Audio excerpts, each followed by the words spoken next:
Hello everyone. तो last class मैंने आप लोग को एसिड बेस टाइट्रेशन तो समझा दिया था।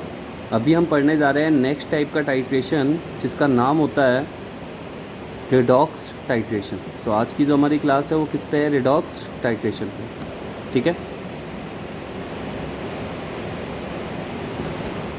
तो यहाँ तक आप लोगों को सारी चीज़ें क्लियर हो गई होंगी। अब जो हम नेक्स्ट स्टार्ट कर रहे हैं उसका नाम है रिडॉक्स टाइट्रेशन। अब बात आ रही है रिडॉक्स की, तो सिंपल सी बात है, रिडॉक्स टाइट्रेशन में क्या होगा? इसमें भी टाइट्रेशन मीन तो केमिकल रिएक्शन होती है, तो इसमें जो रिएक्शन होगी वो कौन सी होगी? Redox reaction. ठीक है, अब इसमें मैं पहले आपको कुछ बेसिक्स बता देता हूँ, इसके बेसिक्स क्या है, उसके बाद आपको उसी के अकॉर्डिंग इसमें चीज़ों को समझना है। अब रिडॉक्स रिएक्शन में क्या होता है? रिडॉक्स रिएक्शन में अगर मान लो दो चीज़ों के बीच में रिएक्शन हो रही है, x प्लस वाई, तो केस क्या है? x अगर ऑक्सीडेशन कर रहा होगा तो y क्या कर रहा होगा? रिडक्शन। और यही होती है रिडॉक्स रिएक्शन। ठीक है, रिडॉक्स रिएक्शन क्या होती है? रिडॉक्स रिएक्शन का मतलब है जिसमें ऑक्सीडेशन और रिडक्शन एक साथ हो रहा हो, उसे हम क्या बोलेंगे? Redox reaction. और इसमें भी हम इक्विवेलेंट कॉन्सेप्ट लगाएंगे that E X is equal to E Y, which means जितने इक्विवेलेंट x के रिएक्ट कर रहे हैं उतने ही इक्विवेलेंट y के भी रिएक्ट कर रहे होंगे रिएक्शन में। अब इसमें हमें दो चीज़ें पढ़नी पड़ती हैं। पहला कॉन्सेप्ट है पर मैग्नेट टाइट्रेशन। जो पर मैग्नेट टाइट्रेशन क्या है, इसमें हम स्टैंडर्ड मान के चलते हैं। किसको? पर मैग्नेट को। इसमें हमारा स्टैंडर्ड कौन होता है? तो इसका स्टैंडर्ड होता है KMnO4 सॉल्यूशन, और वो भी किस में? इन एसिडिक मीडियम। और आप सब जानते हो कि एसिडिक मीडियम में MnO4 माइनस आयन कन्वर्ट होता है Mn+2 में। तो यहाँ पे आपको रिएक्शंस याद रखनी पड़ेंगी, ये चीज़ आप ध्यान रखो। ठीक है, सो अगर मैं KMnO4 लूँ किसमें? एसिडिक मीडियम में, यानी H+, तो ये कन्वर्ट होगा Mn+2 में। यहाँ ऑक्सीडेशन स्टेट है Mn की +7, यहाँ है +2। सो इसका वैलेंसी फैक्टर कितना आ जाता है? Valency factor is equal to 5। Valency factor हम कैसे निकालते हैं? Change in oxidation state into number of atoms. तो KMnO4 में Mn एक ही है और चेंज आ रहा है 5 का।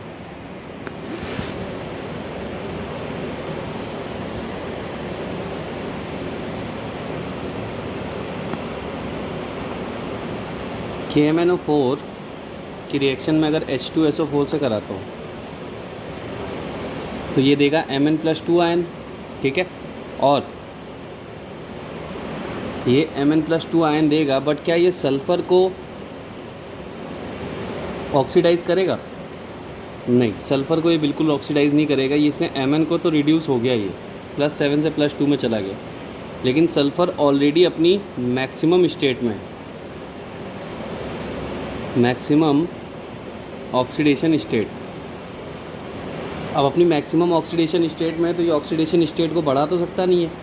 ठीक है, सो ये SO4 को ऑक्सीडाइज़ नहीं करेगा। KMnO4 खुद ही एक ऑक्सीडाइजिंग एजेंट होता है।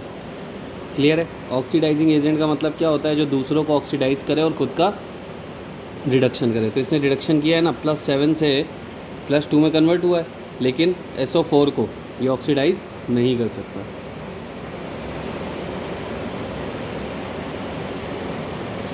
ये खुद ही एक इंडिकेटर है, इसके लिए हमें किसी और इंडिकेटर की ज़रूरत नहीं पड़ती।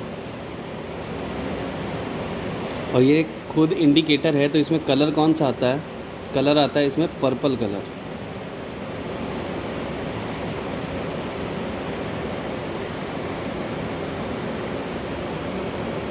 अब कौन कौन से आप सॉल्यूशन नहीं ले सकते? इन प्लेस ऑफ H2SO4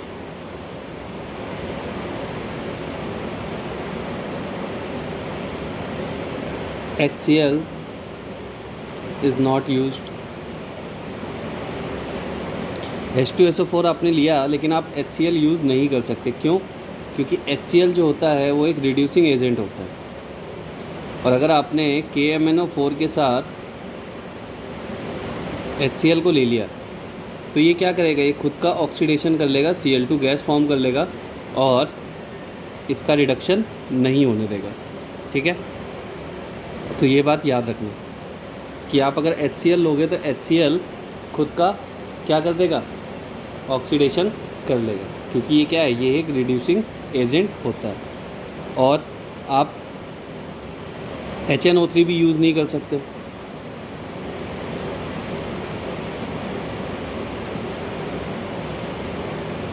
ये चीज़ आपको याद रखनी है कि KMnO4 सॉल्यूशन में अगर HCl और HNO3 की बात हो रही है तो आप इन दोनों को यूज़ नहीं कर सकते, क्योंकि HCl आपका रिड्यूसिंग एजेंट होता है और HNO3 आपका ऑक्सीडाइजिंग एजेंट होता है।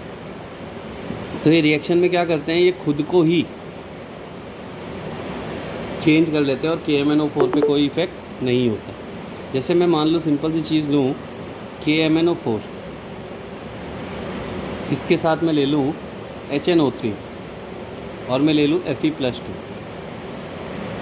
अब क्या होना चाहिए कि KMnO4 आपका ऑक्सीडाइजिंग एजेंट है, ये भी ऑक्सीडाइजिंग एजेंट है, तो ये Fe+2 को ऑक्सीडाइज करके Fe+3 में लेके जाएंगे। लेकिन यहाँ पे स्टैंडर्ड सोल्यूशन हमारा क्या है, KMnO4, और ऑक्सीडाइज, इसको ऑक्सीडाइज करने में HNO3 भी पूरी हेल्प करेगा। तो यहाँ पे कैलकुलेशन गलत हो जाता है, क्योंकि हमें प्रॉपर अमाउंट नहीं पता चलता कि KMnO4 से इसकी ऑक्सीडेशन में कितना चेंज आया। तो यहाँ पे क्या होता है, ये HNO3 जो होता है वो आपको डिस्टर्ब करता है।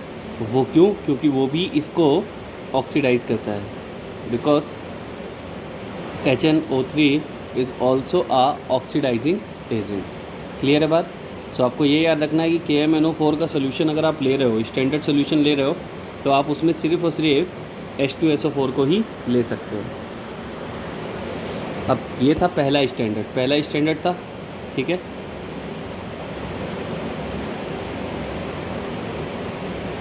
और इसमें जो भी पॉइंट्स थे वो सारे मैंने आपको बता दिए कि आप क्या यूज़ कर सकते हो, क्या नहीं कर सकते। सेकेंड जो हम ले रहे हैं, सेकेंड हम ले रहे हैं डाइक्रोमेट आयन, यानी हम इसको बोलेंगे डाइक्रोमेट टाइट्रेशन। सो डाइक्रोमेट टाइट्रेशन भी सेम ही है, जैसे आपका KMnO4 वर्क करता है वैसे ही ये भी वर्क करता है, K2Cr2O7, और इसका मीडियम होगा एसिडिक। और एसिडिक मीडियम में अगर आप K2Cr2O7 ले रहे हो तो ये कन्वर्ट होता है Cr+3 में, और अगर मैं यहाँ से इसका वैलेंसी फैक्टर निकालूँ तो ऑलरेडी हम निकाल चुके हैं, चेंज आएगा 3 का, एटम है 2, सो वैलेंसी फैक्टर 6 हो जाएगा। इसमें जो आप इंडिकेटर यूज़ करते हो, इंडिकेटर इसमें आप क्या लेते हो, ये सेल्फ इंडिकेटर नहीं होता है, इसमें हमें इंडिकेटर लेना पड़ता है डाइफिनाइल एमाइन। तो ये इसका इंडिकेटर होता है। ठीक है, जो कि कलर कैसा देता है, ब्लू। अब इसमें एक नोट है, नोट क्या है, बेसिक मीडियम हम इसका नहीं लेते। इसका बेसिक मीडियम हम क्यों नहीं लेते, तो इसका बेसिक मीडियम लेने में दिक्कत ये होती है कि Cr2O7-2, अगर आप इसको OH- यानी बेसिक मीडियम में लोगे तो ये एक इक्विलिब्रियम स्टेबलाइज कर लेगा और फॉर्मेशन करने लग जाएगा क्रोमेट आयन का। ठीक है, सो इस आयन का जो फॉर्मेशन होता है, इसकी वजह से हम बेसिक मीडियम इसका नहीं लेते, क्योंकि हमें फॉर्मेशन करना है Cr+3 का। अब सिंपल सी चीज़ है, अगर मैं इस रिएक्शन को रिवर्स करके लिखूँ CrO4-2 + H+, तो इससे फॉर्मेशन होगा Cr2O7-2 का। तो आप इस रिएक्शन को तो ले सकते हो, बट इस रिएक्शन को नहीं ले सकते। ठीक है, तो ये याद रखना कि डाइक्रोमेट में बेसिक मीडियम हम नहीं लेते, बेसिक मीडियम यूज़ नहीं। ठीक है, तो ये 2 स्टैंडर्ड सोल्यूशन थे जो कैलकुलेशन में यूज़ होते थे। ठीक है, इसमें जो भी पॉइंट्स हैं वो आप याद रखना। आपको दिमाग में रखना है पहला कि अगर आप KMnO4 ले रहे हो तो उसमें आप HCl और HNO3 को नहीं ले सकते। HCl को लेने का रीज़न होता है कि वो रिड्यूसिंग एजेंट है, और HNO3 को लेने का रीज़न होता है कि वो ऑक्सीडाइजिंग एजेंट है।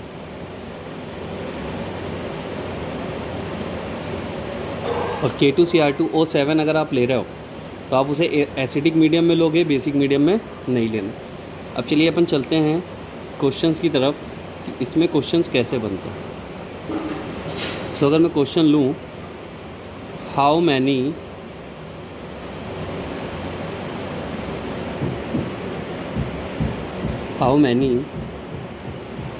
मोल्स ऑफ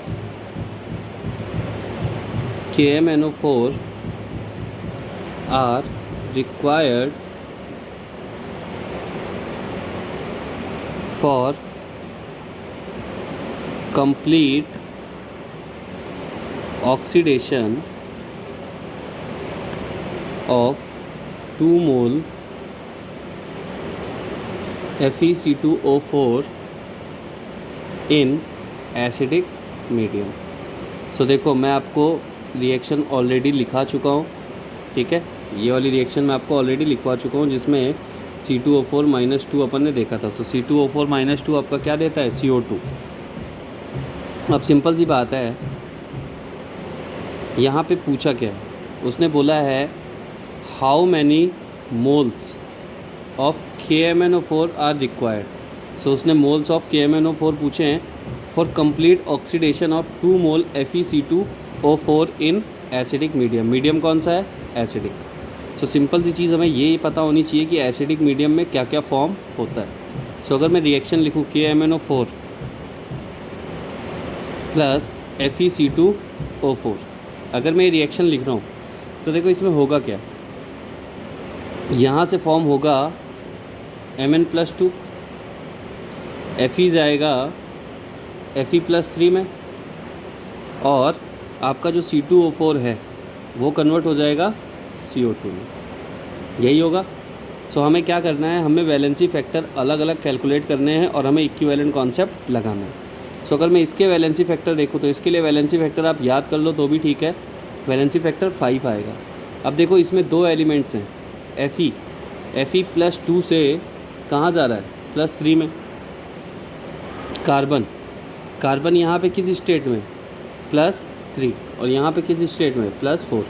तो ये कौन सा वाला टॉपिक हो गया, ये वो वाला हो गया जिसमें एक ही कंपाउंड के 2 एलिमेंट्स ऑक्सीडेशन कर रहे हैं। तो इसका वैलेंसी फैक्टर हम कैसे निकालेंगे, तो इसका वैलेंसी फैक्टर निकालने के लिए हमें दोनों का अलग अलग कैलकुलेट करना होगा और फिर ऐड कर देना होगा। तो पहले हम Fe से चेंज देखते हैं।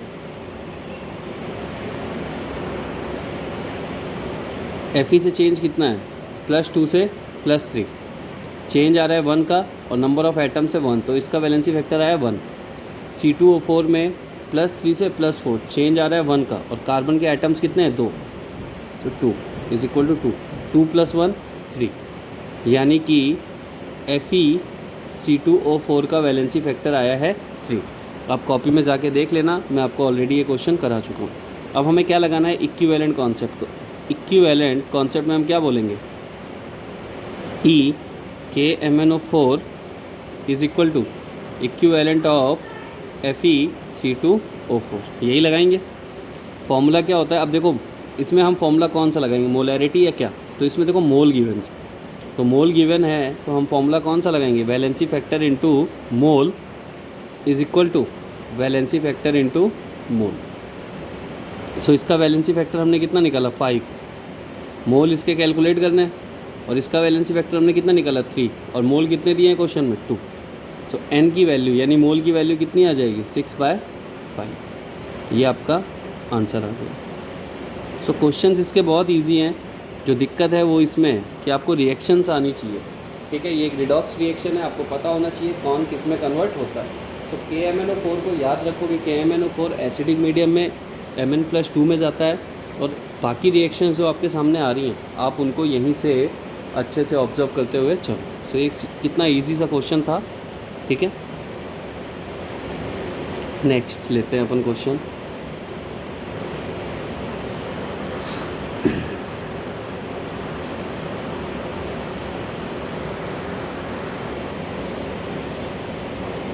अब इसी चीज़ को मैं एक और चीज़ बता सकता हूँ।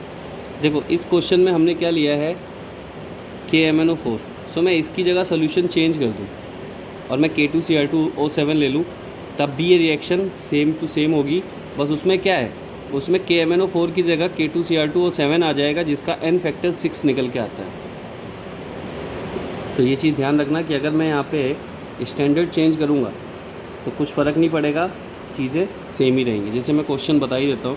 अगर मान लो मैंने MnO4 की जगह क्वेश्चन में K2Cr2O7 ले लिया, तो मैं यहीं पे ले लेता हूँ।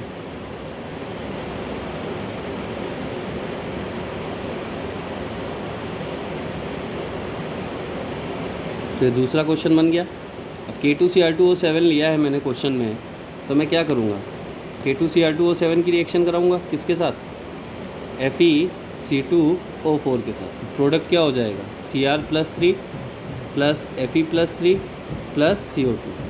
तो इसका वैलेंसी फैक्टर हम ऑलरेडी कैलकुलेट कर चुके हैं 3। यहाँ पे Cr कितना है, +6, यहाँ कितना है, +3। तो चेंज कितने का है, 3 का, और Cr के आइटम्स कितने हैं, 2। तो 3 × 2 = 6। इसका वैलेंसी फैक्टर कितना आ रहा है, 6। अब आपको क्या करना है, इक्विवेलेंट कॉन्सेप्ट लगाना है। K2Cr2O7 is equal to equivalent of FeC2O4। So कुछ नहीं, यहाँ पे वैलेंसी फैक्टर कितना है, valency factor into mole is equal to valency factor into mole. 6 × N is equal to, valency factor कितना निकाला, 3, और क्वेश्चन में मोल दिए थे 2, तो N कितना आ जाएगा, 1। अगर हम स्टैंडर्ड चेंज करके K2Cr2O7 लेते हैं तो हमारा आंसर कितना आता, 1 मोल। और अगर हमने KMnO4 लिया है तो हमारा आंसर कितना आ रहा है, 6/5। ठीक है, ये चेंज है। सो दोनों स्टैंडर्ड यूज़ किए जा सकते हैं, इसमें कोई दिक्कत नहीं है।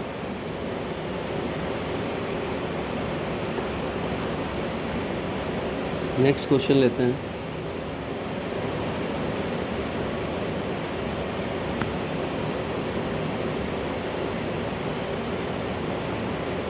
$100 ग्राम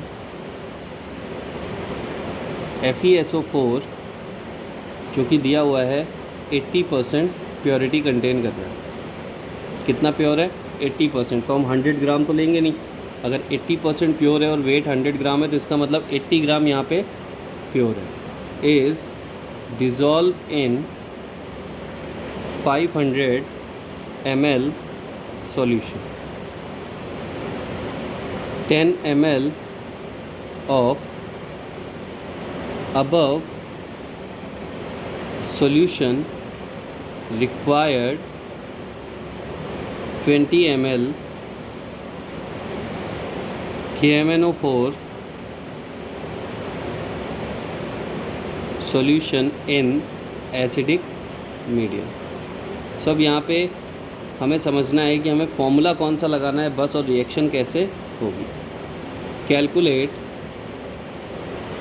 molarity of KMnO4। So molarity आ गई और वॉल्यूम आ गया, तो इसका मतलब यहाँ फॉर्मूला लगेगा valency factor into molarity into volume. अब क्वेश्चन ये है कि FeSO4 जो है हमारा 100 ग्राम है,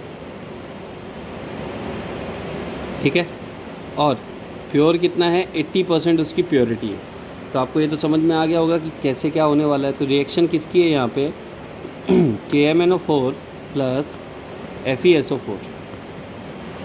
अगेन Mn+7 से किस में चला जाएगा, Mn+2 में, और S यहाँ पे +6 है। तो KMnO4 ऑक्सीडाइजिंग एजेंट होता है, लेकिन क्या वो सल्फ़र को ऑक्सीडाइज़ कर पाएगा, इसको तो ऑक्सीडाइज़ नहीं कर पाएगा। ठीक है, सो ऑक्सीडाइज़ किसको करेगा, Fe को। तो Fe किस में कन्वर्ट हो जाएगा, +3 में। सो ये हमारी रिएक्शन है। अब मुझे वैलेंसी फैक्टर चाहिए, तो इसका वैलेंसी फैक्टर 5 होता है, और इसका अगर मुझे कैलकुलेट करना है तो +2 से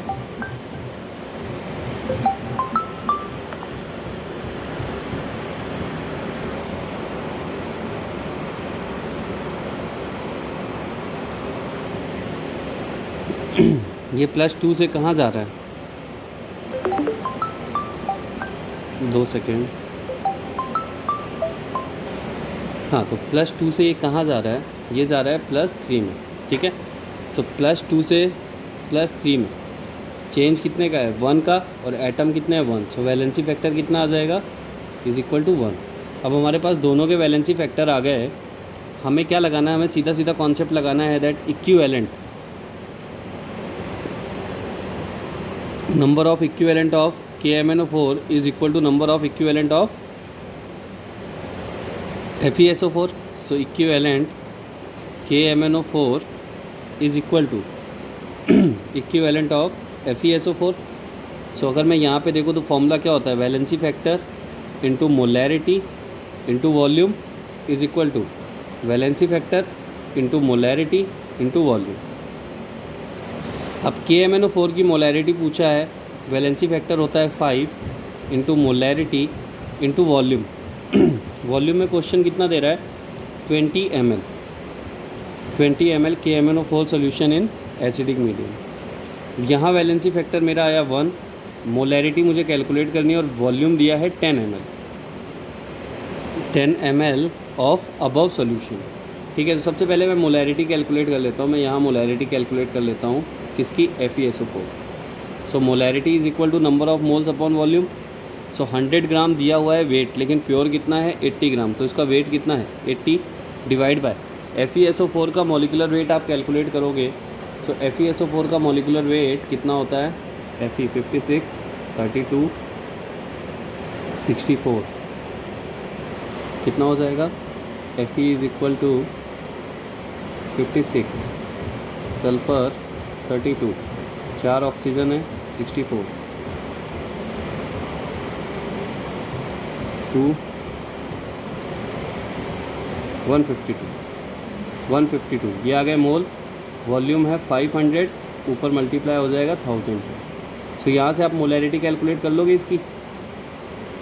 मोलैरिटी आने के बाद यहाँ पुट कर दोगे और यहाँ पुट करने के बाद ये मोलैरिटी आपकी आ जाएगी। ठीक है, सो ये क्वेश्चन है और आपको ऐसे सॉल्व करना है। बाकी आपका कोई भी इशू नहीं है, आपकी सारी चीज़ें आपके पास है। वैलेंसी फैक्टर आपने निकाल रखा है दोनों का, इसका 1 होता है, इसका 5 होता है, इसके वॉल्यूम 20 दिए, इसके 10 दिए हुए, इसकी मोलैरिटी पूछा है आपसे और इसकी निकालने के लिए आपके पास ये डाटा है। सो आप यहाँ से कैलकुलेशन कंप्लीट करना, आपका आंसर आ जाएगा। क्लियर है बात। सो इस टाइप के क्वेश्चंस होते हैं रेडॉक्स टाइट्रेशन पे। अब रेडॉक्स टाइट्रेशन वैसे कोई टफ़ नहीं है, बट इसमें केस क्या है, आपको रिएक्शंस याद होनी चाहिए। और यार मैं बार बार बोल रहा हूँ कि इसमें अगर पंगा होगा तो रिएक्शंस में होगा, तो यार कर लो इसको याद बात। ठीक है, काहे के लिए मतलब खुद का नुकसान करवा रहे हो। सो हमने 2 टाइप की टाइट्रेशन पढ़ लिए, एक तो पढ़ लिया एसिड बेस्ड टाइट्रेशन और दूसरा हमने पढ़ लिया रेडॉक्स टाइट्रेशन। अब हम जाते हैं बैक टाइट्रेशन पे। अब बैक टाइट्रेशन को समझो। बैक टाइट्रेशन क्या होता है, आप सबने मोल कॉन्सेप्ट में लिमिटिंग रिएजेंट वाला कॉन्सेप्ट पढ़ा था कि आपका एक बन जाता है लिमिटिंग रिएजेंट जो रिएक्शन में कम्प्लीटली कंज्यूम होता है और दूसरा आपका बन जाता है एक्सेस में। तो सेम एज बैक टाइट्रेशन में आपके लिमिटिंग रिएजेंट वाले कॉन्सेप्ट ही लगने वाले हैं। अब इसे समझो होता क्या है ये। जैसे मान लो मैंने HCl और NaOH ले लिया, ठीक है, एसिड और बेस ले लिया। अब मैं बोलता हूँ कि रिएक्शन में मैं इसके 5 इक्विवेलेंट रिएक्ट करवा रहा हूँ और इसके 20 इक्विवेलेंट रिएक्ट करा रहा हूँ। यानी रिएक्शन जब मैंने स्टार्ट की है तो मैंने HCl कितना लिया है 5 इक्विवेलेंट और NaOH कितना लिया है 20 इक्विवेलेंट। सो हम सब जानते हैं ना कि इक्विवेलेंट कॉन्सेप्ट का मतलब ये है कि अगर इसके 5 इक्विवेलेंट रिएक्ट करेंगे तो 20 में से इसके भी 5 इक्विवेलेंट ही रिएक्ट करेंगे। ये चीज़ क्लियर है। तो इसका मतलब ये तो कम्प्लीटली कंज्यूम हो रहा है, तो ये तुम्हारा क्या बन गया, लिमिटिंग रिएजेंट। लेकिन ये एक्सेस में है ना, क्योंकि इसके तुमने इनिशियली कितने लिए हैं 20 इक्विवेलेंट और यूज़ कितने हो रहे हैं 5, तो 15 इक्विवेलेंट इसके बचते हैं। तो जो बचा है, ठीक है, जो बचा है अगर मैं उसकी रिएक्शन किसी और से करा दूं तो ये कॉन्सेप्ट कहलाता है बैक टाइट्रेशन। यानी जो 15 इक्विवेलेंट आपके बचे इसको आप वापस से किसी से रिएक्ट करा दो तो ये कॉन्सेप्ट होता है बैक टाइट्रेशन का। क्लियर है बात। तो ये सिंपल सी चीज़ है बैक टाइट्रेशन, यानी कि सेम एज लिमिटिंग रिएजेंट। अब इसमें केस क्या है, केस इसमें सिंपल सी चीज़ आपको समझना है कि इसमें क्या क्या केसेस हो सकते हैं। अब जैसे मान लो HCl और NaOH अपन ने लिया था, तो एक हाइपोथेटिकल फॉर्म में ले लेते हैं। मान लो मेरे पास x + y है, ठीक है, और मैं बोल रहा हूँ कि जो एक्स का इक्विवेलेंट है वो E1 है और वाई का जो इक्विवेलेंट है वो E2 है। ठीक, पहला केस ये है कि अगर वो तुम्हें बताएगा, वो क्वेश्चन में तुम्हें मेंशन करेगा कि किसके इक्विवेलेंट ज़्यादा है, या फिर वो वैल्यू दे देगा। Suppose E1 is greater than E2, ये है। सो हमें मोल में लिमिटिंग रिएजेंट निकालने के लिए फॉर्मूलाज यूज़ करने पड़ते थे। हमें मोल पता हो तो हम मोल अपॉन बैलेंसिंग कोएफिशिएंट करते थे, वॉल्यूम पता हो तो वॉल्यूम अपॉन बैलेंसिंग कोएफिशिएंट करते थे, या फिर अगर हमारे पास मास गिवन होता था तो हम क्या करते थे, मास को पहले मोल में कन्वर्ट करते थे, फिर हम बैलेंसिंग कोएफिशिएंट से डिवाइड करके लिमिटिंग रिएजेंट निकालते थे। बट यहाँ ऐसा कुछ भी करने की ज़रूरत नहीं है। E1 is greater than E2, अगर E1 E2 से ज़्यादा है तो इसका मतलब ये एक्सेस में, और ये क्या बन जाएगा, लिमिटिंग रिएजेंट। जो कम होगा वो ऑलवेज लिमिटिंग रिएजेंट बनेगा, और जो एक्सेस में होगा यानी जो ग्रेटर होगा वो एक्सेस रिएजेंट होगा। ठीक है, ये चीज़ आपको ध्यान रखनी है। अब अगर E1 E2 से ग्रेटर है तो x प्लस वाई की रिएक्शन हो रही है, प्रोडक्ट जो भी बन रहा हो, ठीक है। x का आपने इक्विवेलेंट लिया है E1 और y का लिया है E2। E1 ज़्यादा है ना,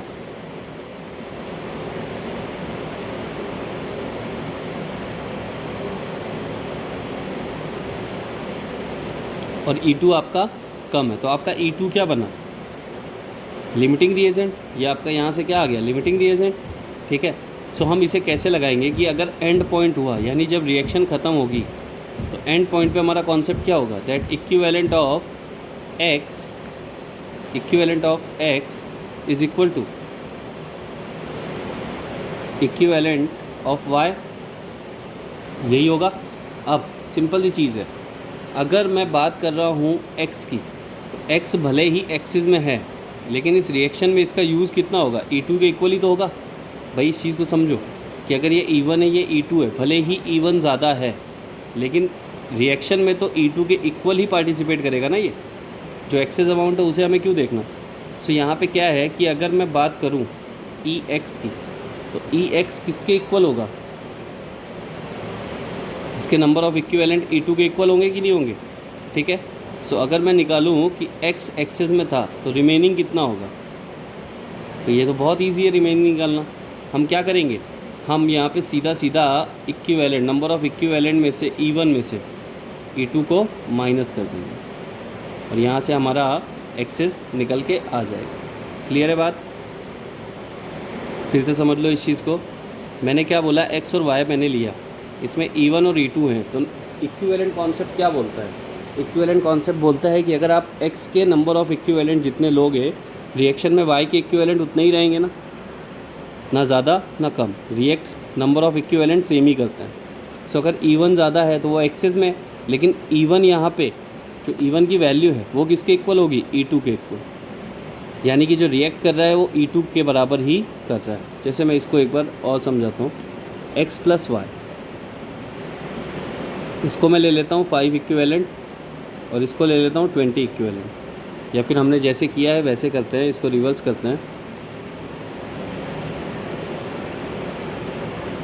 इसको लेता हूँ मैं 20 इक्विवेलेंट यानी मोर, इसको लेता हूँ 5 इक्विवेलेंट। अब अगर y तुम 5 इक्विवेलेंट ले रहे हो और x 20 इक्विवेलेंट ले रहे हो, तो रिएक्शन में तो ये दोनों ही बराबर होंगे ना। अगर y के 5 इक्विवेलेंट आपके रिएक्ट कर रहे हैं तो x के भी 5 इक्विवेलेंट करेंगे। सो अगर तुम्हें यहाँ पे एक्सेस निकालना होता कि x कितना एक्सेस में है, तो तुम क्या करते, 20 में से 5 माइनस कर देते और तुम्हारा 15 इक्विवेलेंट एक्सेस में आ जाता। तो यही चीज़ मैंने यहाँ पे बताई है और कुछ भी नहीं बताया। ठीक है, ये चीज़ आपको ध्यान में रखनी है। तो यहाँ पे एक्सेस निकालना बहुत इजी है, यहाँ पे लिमिटिंग रिएजेंट निकालना बहुत इजी है। अब ये एक्सेस में है तो समझ लो ये एक्सेस में है, तो इस x ने अब किसी दूसरे के साथ रिएक्शन कर ली, z के साथ रिएक्शन कर ली। अब z के साथ रिएक्शन कर रहा है तो वहाँ हम कैसे लगाएंगे, तो वहाँ पे भी हम क्या लगाएंगे, इक्विवेलेंट कॉन्सेप्ट, यानी EX is equal to EZ। तो बात समझो, बैक टाइट्रेशन क्या है, हमने इसके नंबर ऑफ़ इक्विवेलेंट ज़्यादा लिए थे, यूज़ ये सेकंड वाले के बराबर हुआ, एक्सेस में इसके 15 इक्विवेलेंट बचे, और वो 15 इक्विवेलेंट जाके किसी और के साथ रिएक्ट कर रहे हैं z के साथ। सो ये है आपका बैक टाइट्रेशन। ठीक है। और ऐसा कुछ नहीं होता, नाम बुक्स में बहुत कुछ दिया रहता है, बुक्स में बहुत कुछ बताया हुआ होता है, बट आपको इतना समझना है कि यहाँ पे 2 टाइप के टाइट्रेशन एक साथ होंगे, यानी एक टाइट्रेशन ख़त्म होगा तो जो रिमेनिंग अमाउंट है वो दूसरे के साथ वापस से टाइट्रेशन करेगा। तो इसके क्वेश्चन कंबाइंड फॉर्म में होते हैं। इसके क्वेश्चन में 2 टाइट्रेशन को एक साथ रखा जाता है और आपको फिर सॉल्व करके आंसर्स देने होते हैं। क्लियर है बात बैक टाइट्रेशन की? चलो क्वेश्चन दिखा देता मैं कैसा क्वेश्चन होता है। सपोज़ हमने लिया 5 मोल Fe+2 is dissolved in 2 liter solution.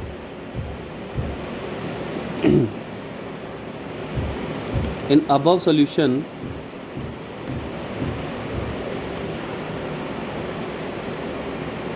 1 liter of 0.5 करो 0.5 m acidified KMnO4 solution is added। अब एसिडिफाइड KMnO4 का मतलब क्या है, यानी कि एसिडिक मीडियम, ठीक है। आफ्टर टाइट्रेशन, यानी कि इनके बीच में एक टाइट्रेशन होगा KMnO4 और Fe+2 आयंस के बीच में, और उसके बाद की बात अब ये वापस से बोल रहे हैं। नहीं, सेकंड क्वेश्चन को मैं यहाँ पे ऐड कर रहा हूँ। After titration 2 litre of acidified K2Cr2O7। अब मैंने यहाँ पे स्टैंडर्ड चेंज कर दिया, KMnO4 की जगह मैं क्या ले रहा हूँ, K2Cr2O7 इज़ एडेड। और आप सब जानते हो कि KMnO4 जो काम करेगा वही K2Cr2O7 भी करेगा। दोनों ऑक्सीडाइजिंग एजेंट है, ठीक है, और दोनों एक अच्छे ऑक्सीडाइजिंग एजेंट है। Is added to completely, question बड़ा होने वाला है, ऑक्सीडाइज्ड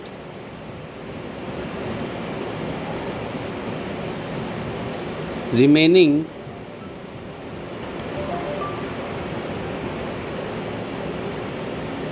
amount of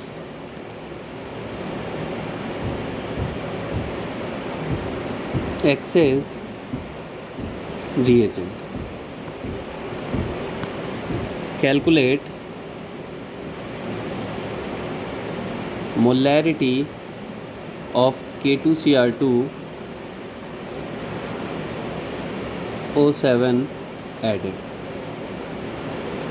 ठीक है। ये हमारा क्वेश्चन है। क्वेश्चन देख लेते हैं। 5 मोल Fe+2 is dissolved in 2 liter solution. In above solution 1 liter of 0.5 m acidified KMnO4 solution is added. After titration 2 liter of acidified K2Cr2O7 is added to completely oxidize remaining amount of excess reagent। तो सबसे पहले मुझे यहाँ ये देखना पड़ेगा कि कौन है एक्सेस में, कौन कैसे है, ठीक है। फिर मुझे कैलकुलेट क्या करना है, मोलैरिटी, यानी जो हमने ये सॉल्यूशन ऐड किया है इसकी मोलैरिटी क्या होगी। चलो पहले अपन देखते हैं। तो पहले देखो क्वेश्चन में जैसे दिया हुआ है वैसे ही करो। पहले Fe+2 और KMnO4 सॉल्यूशन को हम लेते हैं। तो सॉल्यूशन अपना है कि पहले हम रिएक्शन किसकी कराएंगे, KMnO4 प्लस Fe+2। आप सब जानते हो क्या होने वाला है, एसिडिक मीडियम है, Mn+2 और Fe+3 में कन्वर्ट हो जाएगा। अब यहाँ पे सबसे पहले मुझे देखना होगा कि एक्सेस में कौन है। तो एक्सेस में कौन है ये निकालने के लिए मुझे मोल गिवन है और मोलैरिटी गिवन है एक की वॉल्यूम के साथ। तो सबसे पहले मैं क्या करूँगा, मैं दोनों के नंबर ऑफ़ इक्विवेलेंट निकाल लेता हूँ, जिससे कि मुझे क्लियर हो जाए कि एक्सेस में कौन आने वाला है। सो इसका वैलेंसी फैक्टर तो आपको याद होगा कि इसका वैलेंसी फैक्टर 5 होता है, और यहाँ से देखोगे तो चेंज आ रहा है 1 का, और एटम कितने हैं 1। अब हम क्या लगाएंगे, इसके लिए हम सीधा सीधा लगा सकते हैं मोल इनटू वैलेंसी फैक्टर, और इसके लिए हम क्या लगाएंगे, मोलैरिटी इनटू वॉल्यूम इनटू, या फिर इसके लिए भी आप मोल लगा सकते हो, ऐसा कुछ नहीं है, अगर दिया है तो आप सीधा सीधा लगा लो, ठीक है। और मैं आपको बताता हूँ, चलो मैं आपको बता ही देता हूँ, molarity into volume into N factor. अब मुझे एक बात बताओ कि मोलैरिटी क्या होता है, मोल्स अपॉन वॉल्यूम। तो मोल इज इक्वल टू क्या हो जाएगा, मोलैरिटी इंटू वॉल्यूम ही तो होगा। तो चाहे हम अलग से निकाल के मोल पुट करते हैं यहाँ पे, चाहे हम सीधा सीधा रख देते, बात एक ही है। एन इसके कितने दिए हुए हैं KMnO4 के, वो हमें निकालने हैं, तो यहाँ से निकल जाएगा। सॉरी, हमने फॉर्मूला थोड़ा सा उल्टा कर दिया है। मोलैरिटी इंटू वॉल्यूम हमें यहाँ लेना था, तो यहाँ पे तो मोल दिए ही हैं। तो हम क्या करेंगे, molarity into volume into N factor is equal to N into N factor. चलिए, मोलैरिटी कितनी दी हुई है 0.5, वॉल्यूम कितना है 1 लीटर, वैलेंसी फैक्टर कितना है, किसके लिए निकाल रहे हैं हम लोग, KMnO4। सो वैलेंसी फैक्टर इसका कितना है 5, ये हो गया, इज इक्वल टू मोल कितने दिया Fe+2 के 5 इंटू एन फैक्टर कितना है 1। ये चीज़ क्लियर हो गई। तो यहाँ से कितना आएगा 2.5 और यहाँ से कितना आएगा 5, यानी कि इसके जो इक्विवेलेंट है वो 2.5 है और जिसके इक्विवेलेंट है वो 5 है। तो सिंपल सी बात है, रिएक्शन में अगर मैं लिखूँ तो ये 2.5, इसके इक्विवेलेंट रिएक्शन में कितने हैं 2.5 और इसके इक्विवेलेंट कितने हैं 5। तो इसका मतलब अगर KMnO4 2.5 इक्विवेलेंट के साथ रिएक्ट कर रहा है तो Fe के भी 2.5 ही यूज़ हुए होंगे। तो एक्सेस कितना बच रहा है, यानी कि हमारा यहाँ पे लिमिटिंग रिएजेंट कौन हुआ, ये हमारा लिमिटिंग रिएजेंट हुआ, इसका अमाउंट कम है और ये क्या हुआ, ये एक्सेस में हुआ। तो हम देख लेते हैं कि हमारे पास रिमेनिंग कितना है। Excess is equal to Fe+2। So remaining कितना हो जाएगा, सीधा सीधा माइनस कर दो, तो 5 minus 2.5 which is equal to 2.5 equivalent, यानी कि एक्सेस में था Fe+2 और उसका रिमेनिंग कितना है 2.5।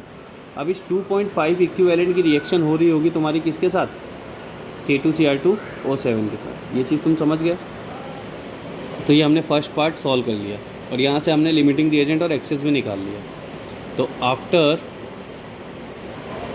कंप्लीट टाइट्रेशन, यानी एक टाइट्रेशन तो कंप्लीट हो गया, अब हम दूसरे की तरफ फोकस करेंगे, यानी K2Cr2O7 की तरफ। आफ्टर कंप्लीट टाइट्रेशन हमारे पास क्या बचता है 2.5 इक्विवेलेंट Fe+2 बचता है, जिसकी रिएक्शन किससे हो रही है K2Cr2O7 से, और इसकी हमें मोलैरिटी कैलकुलेट करनी है। तो हम फॉर्मूला क्या लगाएंगे, वैलेंसी फैक्टर, या फिर सीधा सीधा हमारे पास यहाँ पे इक्विवेलेंट है ना, equivalent of Fe+2 gives out equivalent of K2Cr2O7, क्योंकि इनकी रिएक्शन आपको पता ही होगा यार कि Cr जाएगा Cr+3 में और Fe+2 जाएगा Fe+3 में। तो मैं रिएक्शन नहीं लिख रहा, मैं सीधा सीधा सॉल्व करता हूँ। ये दिया हुआ है 2.5, ये हमें निकालना है इसकी मोलैरिटी, इसका वॉल्यूम, एन फैक्टर। सो एन फैक्टर आपको पता होगा K2Cr2O7 का कितना होता है 6 इंटू वॉल्यूम कितना दिया हुआ है, वॉल्यूम इसका दिया हुआ है 2 लीटर। 2 मोलैरिटी कैलकुलेट करनी है, तो मोलैरिटी इज इक्वल टू क्या हो जाएगा 2.5 डिवाइड बाय 12, ये हो जाएगा। और 2.5 divide by 12 molar of K2Cr2O7 हमें रिक्वायर्ड थे। तो ये क्वेश्चन था। सो बैक टाइट्रेशन में 2 क्वेश्चन को ऐड किया जाएगा। क्वेश्चन सॉल्व करना बहुत ईजी है, आप देख रहे हो एक भी क्वेश्चन में हमें ऐसा नहीं था कि हमें बहुत ज़्यादा डिफ़िकल्टी गई हो।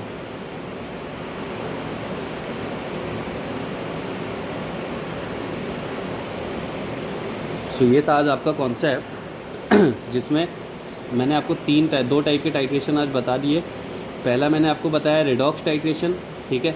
उसमें आपको जो जो चीज़ें याद रखने वाली हैं वो आप याद रखो कि भाई रेडॉक्स टाइट्रेशन में हम H2SO4 KMnO4 के साथ ले सकते, बट HCl और HNO3 नहीं ले सकते, ठीक है। डाइक्रोमेट भी हम ले सकते KMnO4 की जगह। फिर मैंने आपको उसके क्वेश्चंस कराए। अब उसके बाद बैक टाइट्रेशन की बात बताई। तो बैक टाइट्रेशन में क्या होता है, एक टाइट्रेशन कंप्लीट होगा, यानी एक लिमिटिंग रिएजेंट होगा जिसका अमाउंट कम होगा, ठीक है, और एक एक्सेस में होगा जिसका अमाउंट ज़्यादा होगा।